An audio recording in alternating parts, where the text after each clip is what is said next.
በተመሳሳይ ጾታ ጋብቻ የተጠረጠሩ ግለሰቦችን በቁጥጥር ስር አውሎ ፖሊስ ምርመራ እያካሄደ መሆኑን ይፋ እያደረገ ይገኛል። ማሪት ዘሪቱ ከበደ እሷ አንድ የዘመረችው መዝሙር ላይ በጣም ልቤን የሚያካኛል። በጣም ልቤን የሚያካኝ ሐረግ የሞተላቸውን እወድለታለሁ።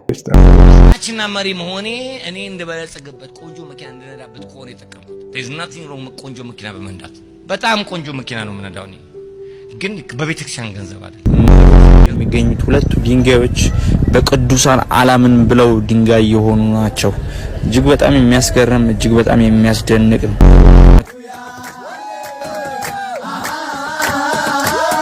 ሃሌሉያ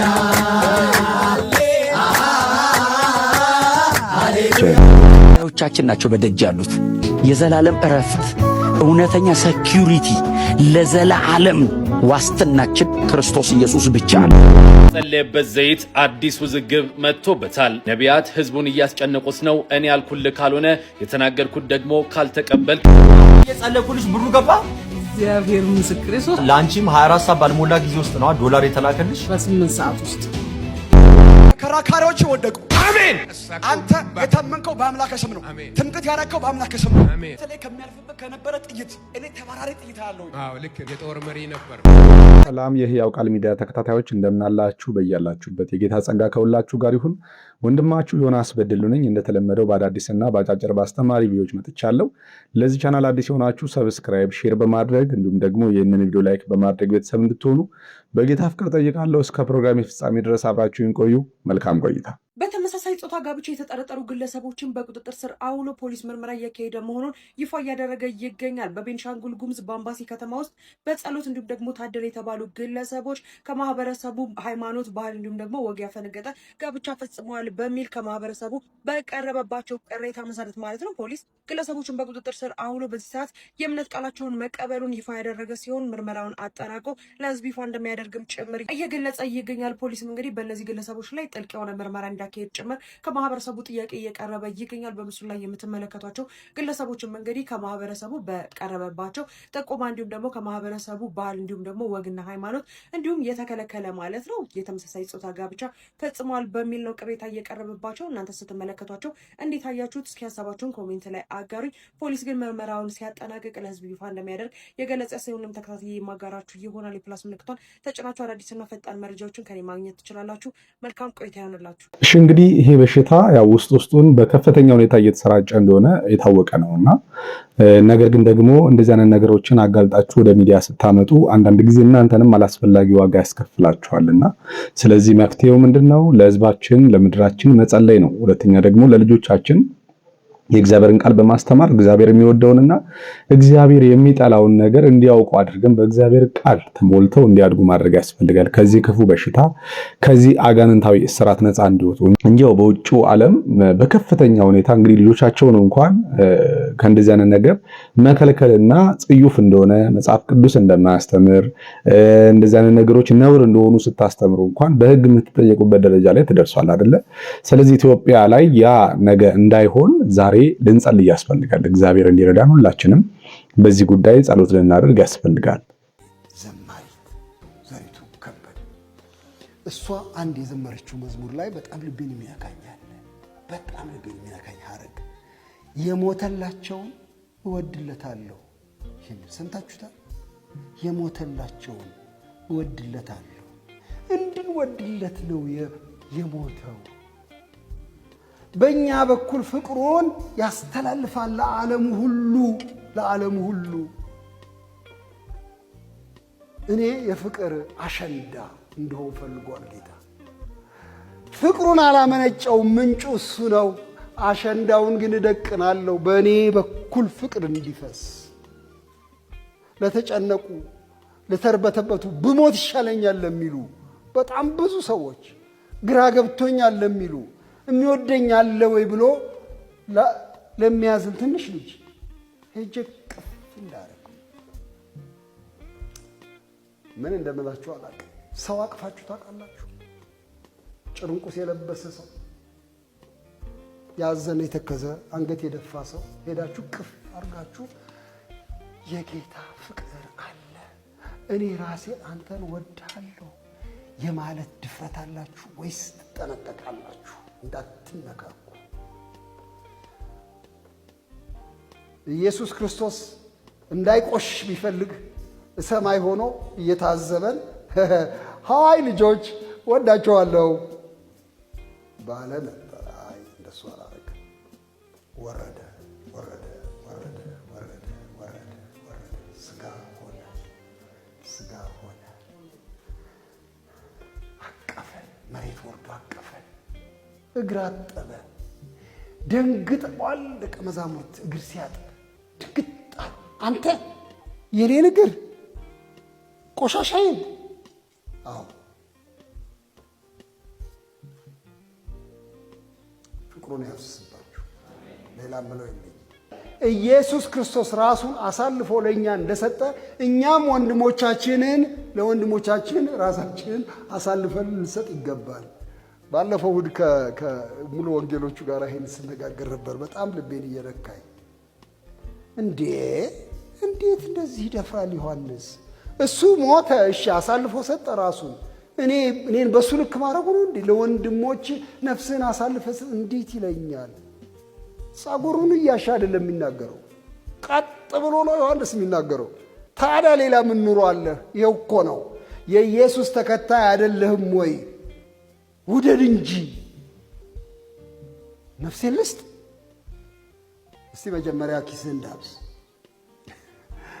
የዚህ ዓለም ገንዘብ ሲያጣ አይቶ ለወንድሙ ያራራለት የእግዚአብሔር ፍቅር በእርሱ ውስጥ እንዴት ይኖራል? ቢ ፕራክቲካል። ዝም ብለህ ነው ፍቅር እያልክ ታምቡር እየመታህ አትኑር። ውደድና አሳይ። እሱ ወዶ አሳየ መስቀል ላይ ራሱን ሰጥቶ። ዝም ብለህ ፍቅር እያልክ ከበሮ አትምታ፣ አሳያ። ምሳሌያዊ ነው ፍቅሬ ነው የሚለው። በኋላ እሺ ጌታ ሆይ በቃ እሺ።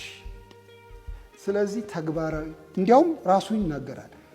ወንድሞቼ ሆይ ወዳጆቼ ሆይ በቃልና በአንደበት አንዋደድ በስራ እንጂ ይላል፣ በተግባር እንጂ።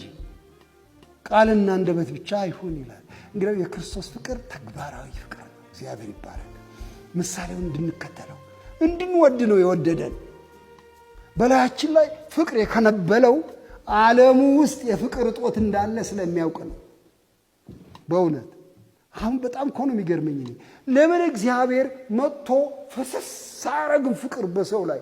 አሁን አንዳንድ ጸሎት ላይ እንደሱ ነው የሚመጣብኝ። ጌታ ሆይ እዚህ ሀገር ፍቅር የሚባል ጠፋብን እኮ፣ ምን እንደምንሆን አላቅም። ከሰማይ አታንዶለዱለውም? እንዴ አንተ አታፈሰውም?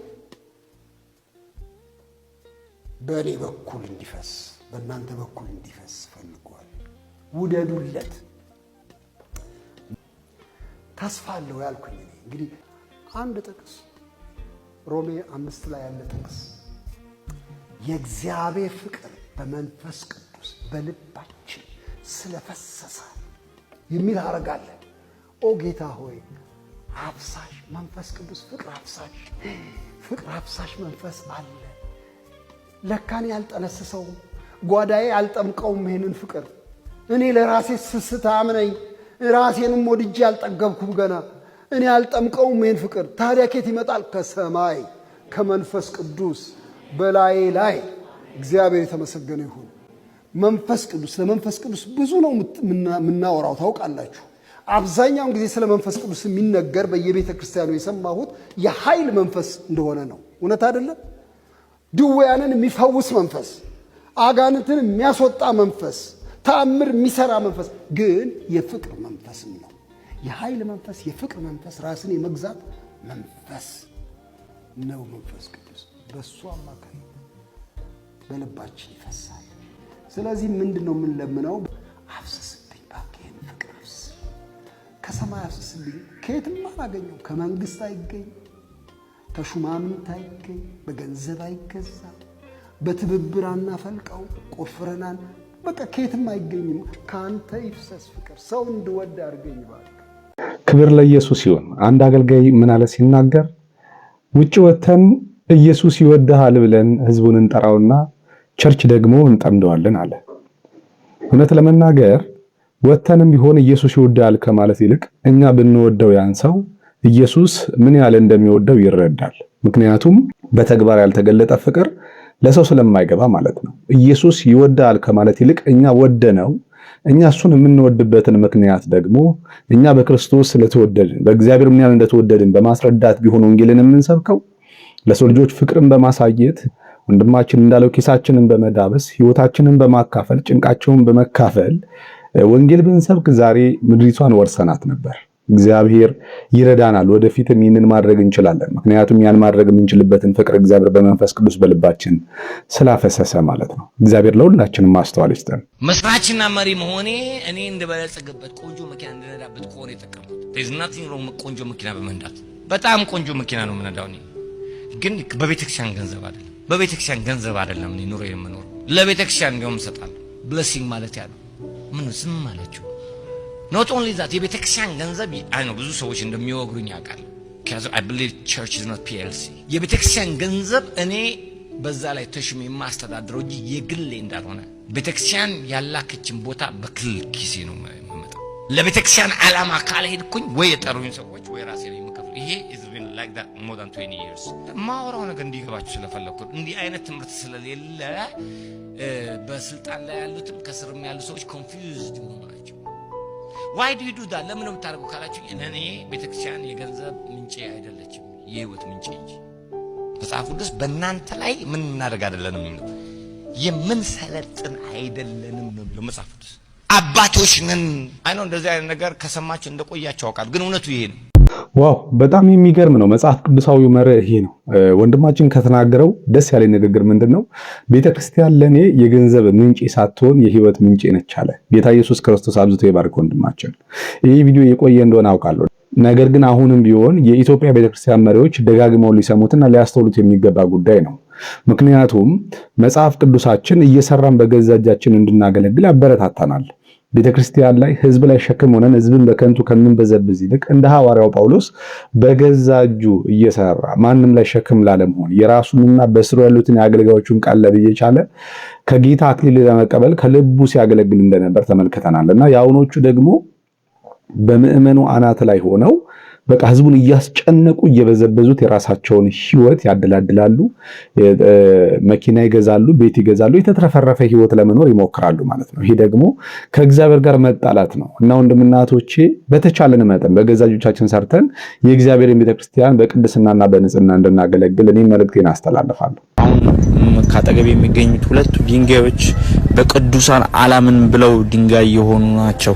እጅግ በጣም የሚያስገርም እጅግ በጣም የሚያስደንቅ ከመቶ ክፍለ ዘመን በፊት ሙሽሪት ድንጋይ በምትባል መለስተኛ መንደር ውስጥ የሚገኙ እጅግ በጣም የሚያስደንቅ ናቸው። እነዚህ እንደምታያቸው ይሄኛው ወንድ ነው፣ እቺኛዋ ሴት ነች። እጅግ በጣም ያስደንቃል። በቅዱሳን እንመን፣ ቅዱሳኖች ያማልዳሉ። በቅዱሳን አላምን ብለው ድንጋይ የሆኑ ሁለት ሰዎች ናቸው ብለው ያሳየናል። እንግዲህ በጣም የሚያሳዝን ነው። ህዝባችን ያለበት ድንቁርና፣ ህዝባችን ያለበት የጨለማ ጥልቀት በጣም ከፍተኛ ነውና እግዚአብሔር ከዚህ ጨለማ በእውነት ነፃ ያወጣችሁ። የወንጌሉ እውነት የወንጌሉ ብርሃን በልባችሁ ላይ ይብራ። ሌላ ምንም አንልም። ሁላችንም በጸሎታችን እናስባቸው።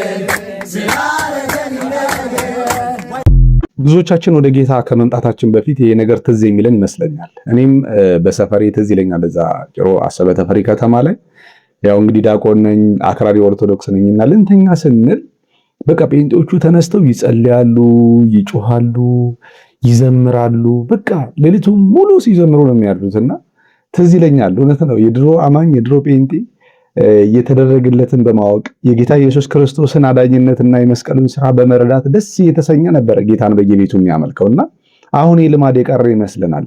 በቤታችን እንኳን ስንገናኝ የምናወራው ስለ ሶሻል ሚዲያ ነው፣ በቃ ስለተከሰቱ አንዳንድ ክስተቶች በቃ በህይወታችን ስላጋጠሙ ነገር መንገዳችንን ስላየናቸው ነገሮች ነው አብዛኛውን ጊዜ ወሬ በማውራት ጊዜያችንን የምናጠፋውና ወደዚህ ዘመን መመለስ አለብን። ወደዚህ ጊዜ መመለስ አለብን። ሁላችንም ይሄንን ነገር መናፈቅ አለብን እና እኔም ትዝ ይለኛል የድሮ ፔንቴ እንዳሁኑ አይነት ፔንቴ አይደለም። እውነት ለመናገር እንደዚህ በቃል ላይ ጥልቅ ያለ የሆነ መረዳት ላይ እንኳን ባይደርስ የክርስቶስን የማዳን ስራ ግን አውቆ በዛ ብቻ የሚደሰት ፔንቴ ነው የማውቀው እና አሁን ላይ ያለው ይሄ ሽኩቻው መባላቱ እርስ በርስ ቂም በቀሉ ጥላቻው የለም። እንግዲህ እግዚአብሔር ወደዛ ይመልሰን ሁላችንን። ገዳዮቻችን ናቸው በደጅ ያሉት። በግና ተኩላ ተሯሩጦ አይችሉም። በጣም ፈጣን በማጥመድስ እድሜውን ሁሉ ሲያጠምድ ነው የኖረው። በግስ በመጠመድ ነው የምትኖረው። ምንም አታውቅም። እረኛዋ ስር ነው መግባት ያለባት በግ። አይ ገዳዮቻችን ናቸው በደጅ ያሉት። የዘላለም እረፍት እውነተኛ ሴኩሪቲ ለዘላለም ዋስትናችን ክርስቶስ ኢየሱስ ብቻ ነው። አይ ወደሱ ስትመጣ የፈሰሰ ደም አለ፣ ቅጥር አለ፣ አጥር አለ። የሚከተል አልፎ መግባት አይችልም። በደጅ ይቀራል። ኢየሱስ ውስጥ እንቀራለን። ኑ ወደ ክርስቶስ። እግዚአብሔር ይጠብቃችሁ። አሜን። ክብር ለኢየሱስ ይሁን። ወንድማችን ጥሌ ዘመን የተባረከ ይሁን። የሚገርም መልእክትን ያስተላለፈልን እውነት ነው። የነፍሳችን ጠባቂና እረኛ ጌታ ኢየሱስ ክርስቶስ ነው። ወደሱ እቅፍ ውስጥ መግባት አለብን። ወደ ቃሉ ውስጥ መግባት አለብን። በቃሉ ውስጥ መሰወር አለብንና ብዙ ጊዜ ከብዙ ነገር ለመጠበቅ እንፈልጋለን። ነገር ግን የእግዚአብሔር ቃል የለንም። የእግዚአብሔር ቃል ከብዙ ነገር ከክፉ ነገር ሁሉ ይጠብቀናል። ምክንያቱም ቃሉ ጠባቂና እረኛ ስለሆነ ማለት ነው። እና ወንድምናቶቼ ወደ ቃሉ እንቅረብ፣ ከቃሉ ጋራ መጣበቅ ይሆንልን። የተጸለየበት ዘይት አዲስ ውዝግብ መጥቶበታል። ነቢያት ህዝቡን እያስጨነቁት ነው። እኔ ያልኩልህ ካልሆነ የተናገርኩት ደግሞ ካልተቀበልክ ግዴታ ነው ብለው የሚያደርጉበት ጫናና በደል መቆም አለበት ሲል ይናገራል። ከዚያም በተጨማሪ በአዲስ ኪዳን የተነገረውን ትንቢት መቀበልም አለመቀበልም የህዝቡ ኃላፊነት ነው፣ ስለሆነም እንደ ግዴታ መወሰድ የለበትም ሲል አጥብቆ ይናገራል። በዘይት ላይም ያለውን ሐሳብ እንደሚለው ከሆነ በተፈጥሮ ዘይት የሚቀባም ሆነ የሚነሳ ሰው የለም። ይህ በብሉይ ኪዳን ያበቃለት ጉዳይ ነውና ትውልዶይ ንቃ ሲል መልእክቱን አስተላልፏል። ይህን መሰል በርካታ እውነቶችን አካቶ በማስተማር የሚታወቀው ፓስተር አሌክስ ሽፈራው እነሆ ባለፉት ጊዜያት ተደጋጋሚ መጽሐፍትን ይፋ ያደረገ ሲሆን አዲስ የሆነውን እምነትን መረዳት የተሰኘውን መጽሐፍ ለህዝብ ይፋ የሚያደርግ ይሆናል። መጽሐፉ በርካታ እውነቶችን የሚያጋለጥ ሲሆን እነሆ ትውልዱ ወደ አዲስ ምዕራፍ እንዲጓዝና እንዲነቃ የሚያደርግ እንደሆነ እየተጠበቀ ይገኛል። ወንድማችን አሌክስ እንግዲህ እኔ በደንብ እከታተለዋለሁ። ስለ ጽድቅ፣ ስለ መዳንና ስለ ዘላለም ህይወት ጉዳይ ክርስቶስ ላይ ረገጥ አድርጎ የጽድቅን ትምህርት የሚያስተምር አገልጋይ ነው። መጽሐፉን ብናነብ እንጠቀማለን ብዬ አስባለሁ። ገዝታችሁ ብታነቡት ካገኛችሁት ሁላችሁም።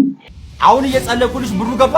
እግዚአብሔር ምስክሬ ነው። ላንቺም 24 ሰዓት ባልሞላ ጊዜ ውስጥ ነው ዶላር የተላከልሽ። በ8 ሰዓት ውስጥ በ8 ሰዓት ውስጥ አሁን እየጸለይክ ራሱ ለማመን ይከብዳል አይደል? አሁን እዚሁ ጉባኤ ውስጥ እያለሽ ነው የገባው ብሩ። ስንት ሰዓት ላይ መሰለ? 4 ሰዓት ከ09 ደቂቃ ላይ። አሜን። አሁን እዚህ ነው እየጸለይኩ እያገለገልኩ ማለት እየጸለይክ ነው። ብር ገባ ብሩ። በጣም ነው የሚያሳዝነው ወንድምና እህቶቼ። እንግዲህ እነኛ አጭበርባሪዎች ናቸው። ነብይ ነኝ የሚለውም አጭበርባሪ ነው። እዛ ጋር ብር ገባልኝ የሚሉትም አጭበርባሪ ናቸው። እዛው እርስ በርስ እየተላላኩ ነው ገባልኝ ገባልሽ የሚባባሉት ማለት ነው። ይህንን ምስኪን ህዝብ ለመበዝበዝ፣ ይህንን ዳውን ህዝብ ለመበዝበዝ ማለት ነው፣ ለማራቆት። እግዚአብሔር ይገስጻቸው። በእውነት እንደዚህ አይነት አገልግሎት የለም። እንደዚህ አይነት የመንፈስ ቅዱስ ስራ የለም። እንደዚህ አይነት ሚራክልም የለም። መንፈስ ቅዱስ የሥርዓት አምላክ ነው። እግዚአብሔርም ደግሞ ከአጭበርባሪ ጋራ ገንዘብ ከሚል ጋራ የዚህን ዓለምና የዚህን የሚጠፋውን ነገር ከሚያገለግል ጋር እግዚአብሔር ምን ያደርጋል? እግዚአብሔር የክርስቶስን መስቀል ከሚሰብኩለት ጋር ወንጌልን ከሚሰብኩለት ጎን ነው ያለው እና አትታለሉ። እግዚአብሔር አብሯቸው እንዳለ አስባችሁ በእነኚህ ሰዎች አትታለሉ። እነኚህ እግዚአብሔር ፈጽሞ የማያውቃቸው እንዲሁ ገንዘብ ኑሮን ለማሸነፍ የራሳቸውን ህይወት ለመግፋት ይሄንን እንደ አንድ የቢዝነስ አማራጭ አይተው ወደዚህ አገልግሎት የመጡ ናቸው እንጂ እነኚህ ነቢያቶች አይደሉም፣ ወንበዴዎች ናቸውና ተጠንቀቁ ወንድምናቶቼ። እኔስ ሰካራም ሲወለድ በ14 ወር ነው የተወለድኩ። ሲያድግ ጦንቃይ ቤት ነው ያደግኩ። በጦርነት ስፍራ ከዚህ ሁሉ ነው የተረፍኩ። ከፈንጂ ከቦምብ ከከባድ ሞርቴ ከብዙ አስቸጋሪ ሁኔታዎች ሰይፍ ከከበበው ከስንት ነገር አምልጫ ቱሃን ግድግዳ ላይ ሞቶ 5 ዓመት ነጭ ዓመት ይቆያል። የደም ሽታ ካገኛ ግን ብድግ ብሎ ክርስቶስ ወደ ሕይወት በመለሰው በክርስቶስ ኢየሱስ ደም ጉልበት ይቀጥላል። ተከራካሪዎች ወደቁ። አሜን። አንተ የታመንከው በአምላክ ስም ነው። ትምክህት ያረከው በአምላክ ስም ነው። አሜን። ተለይ ከሚያልፍበት ከነበረ ጥይት እኔ ተባራሪ ጥይት አለው። አዎ ልክ የጦር መሪ ነበር። ካንተ ጋር የነበሩ ዛሬ ተረት ሆነዋል የሉም። 3687 ሰው ካያስኩት በ7 ወር ውስጥ 14 ቀርተናል። 14ኛው እኔ ነኝ። ኢየሱስ ያድናል።